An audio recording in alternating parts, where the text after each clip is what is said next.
Segundo Crônicas, capítulo 26. No lugar de Amazias, o povo de Judá pôs como rei o seu filho Uzias, que tinha 16 anos de idade. Depois da morte do pai, Uzias reconquistou e construiu de novo a cidade de Elate. Uzias se tornou rei aos 16 anos de idade. Ele governou 52 anos em Jerusalém. A sua mãe se chamava Jecolias e era da cidade de Jerusalém. Seguindo o exemplo do seu pai, Uzias fez aquilo que agrada a Deus, o Senhor. Enquanto Zacarias viveu, Uzias serviu a Deus fielmente, pois Zacarias o ensinou a respeitar o Senhor. Durante esse tempo, Deus o abençoou. Uzias fez guerra contra os filisteus e derrubou as muralhas das cidades de Gate, de Jânia e de Asdod. Depois, construiu cidades protegidas por muralhas perto de Asdod e em outros lugares da região dos filisteus. Deus o ajudou a derrotar os filisteus, os árabes que moravam em Gur-Baal e os meunitas.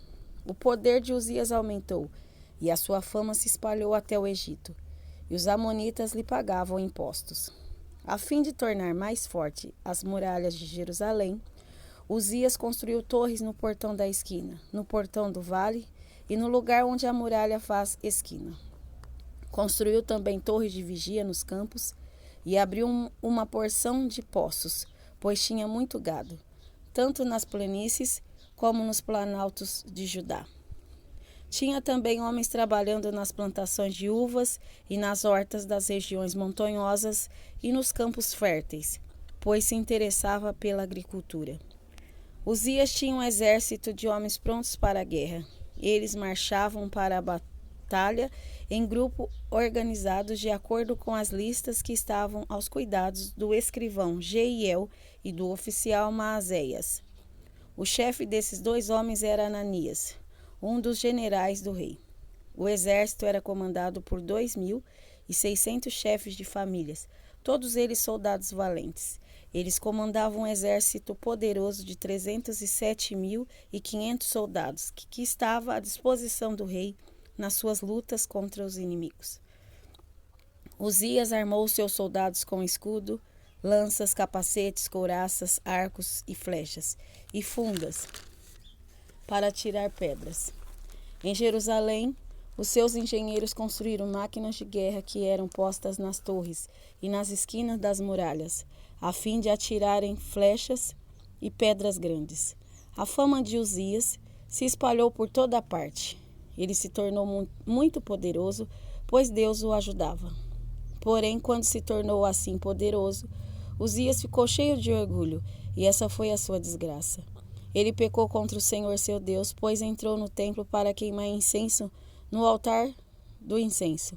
O grande sacerdote Azarias e 80 sacerdotes corajosos entraram atrás do rei e o enfrentaram, dizendo: Ó rei, o Senhor não pode queimar incenso ao Senhor Deus. Só tem esse direito os sacerdotes, os descendentes de Arão, que foram separados para este serviço. Saia deste lugar santo, pois o Senhor pecou contra Deus e por isso ele não vai abençoá-lo.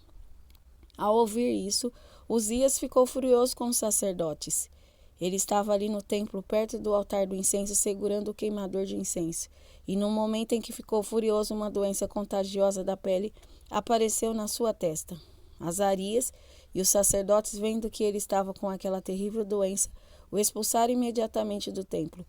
E ele mesmo tratou de sair depressa, pois o Senhor Deus o havia castigado. O rei Uzias sofreu essa doença até morrer.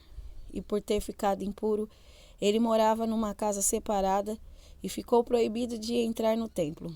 O seu filho Jotão era quem mandava no palácio e governava o país. Todas as outras coisas que Uzias fez, desde o começo até o fim do seu reinado, foram escritas pelo profeta Isaías, filho de Amós. Uzias morreu e foi sepultado no cemitério dos reis em Jerusalém, mas não nos túmulos dos reis, por causa da sua doença.